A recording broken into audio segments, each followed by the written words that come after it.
Pernahkah Anda merasa nafas terasa pendek dan juga berat ketika menaiki anak tangga atau ketika melakukan aktivitas berlebih? Waspadalah, bisa jadi napas yang pendek saat beraktivitas menjadi salah satu tanda adanya gangguan kesehatan. Selain itu, nafas yang pendek juga bisa memicu timbulnya sesak napas pada Anda akibat kurangnya pasokan oksigen di tubuh kita.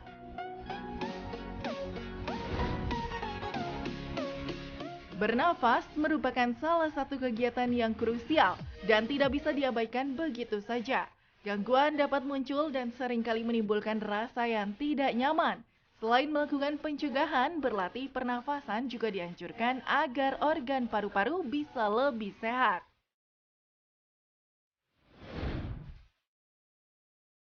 Apakah ada tips khusus latihan olahraga agar paru tetap sehat dan apakah latihan pernafasan dapat membantu penyembuhan sesak nafas?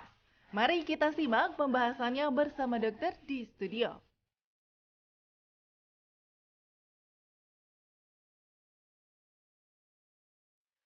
Nah, itu tadi ya, latihan pernafasan bisa membantu untuk menguatkan otot-otot pernafasan. Dan tadi ada fakta mitos nih yang mengatakan bahwa latihan pernafasan bisa mengurangi kecemasan, dok. Ini fakta atau mitos? Fakta. Fakta. Iya. Kenapa, dok? Jadi dari penelitian yang sudah dilakukan di China, Ya. itu bahwa pernafasan diaphragmatic breathing itu dapat menurunkan kadar kortisol dalam darah. Hormon stres ya? Ya, hormon stres dan meningkatkan parasimpatik.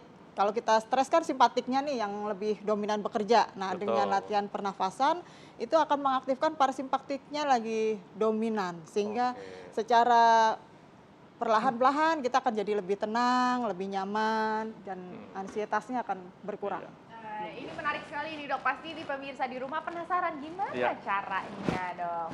Gimana cara kita Oke. bisa mengurangi cemas Iya. melalui latihan pernafasan? Latihan Saya siap, dok, sebagai peraganya. Oke.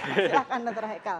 Jadi sambil duduk, dok ya? Ya, sebenarnya ini bisa dilakukan dengan posisi apa saja, Oke. tiduran, mau Iya. duduk, mau berdiri gitu ya. Asal bukan Nah, kayang ya? Tentu jangan di jalan raya ya. Oke.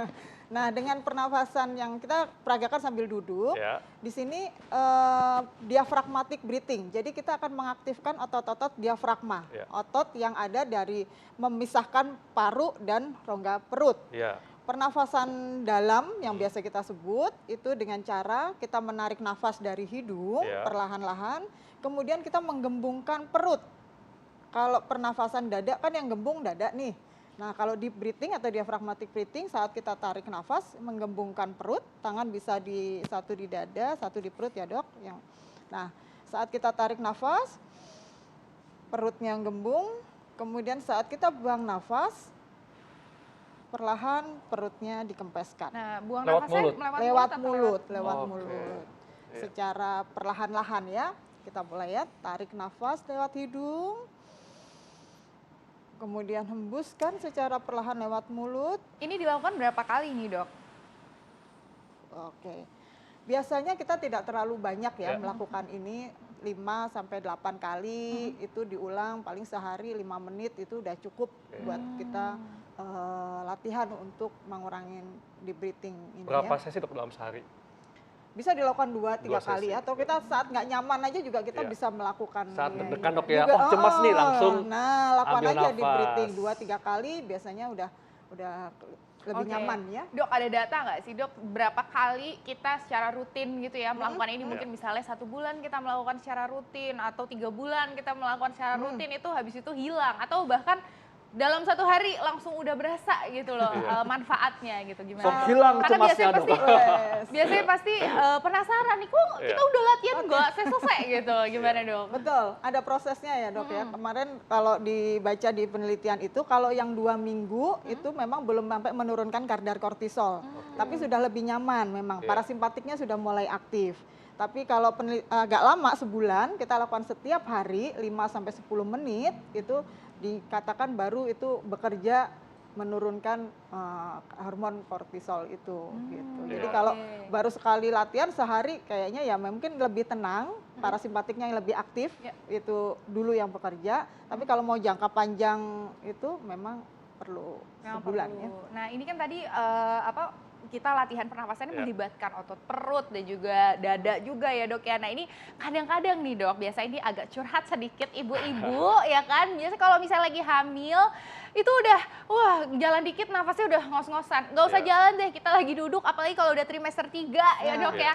Itu udah aduh ngap banget rasanya Betul. tidur ke baring kanan baring kiri salah gitu ya. Nah ini tuh gimana ya dok caranya kalau misalnya untuk ibu hamil, mungkin ada tips sih dari dokter nih ya dok yang namanya latihan pernafasan untuk ibu hamil ya kan, apalagi terutama untuk yang trimester 3 nih dok, untuk nafas sendiri aja gitu.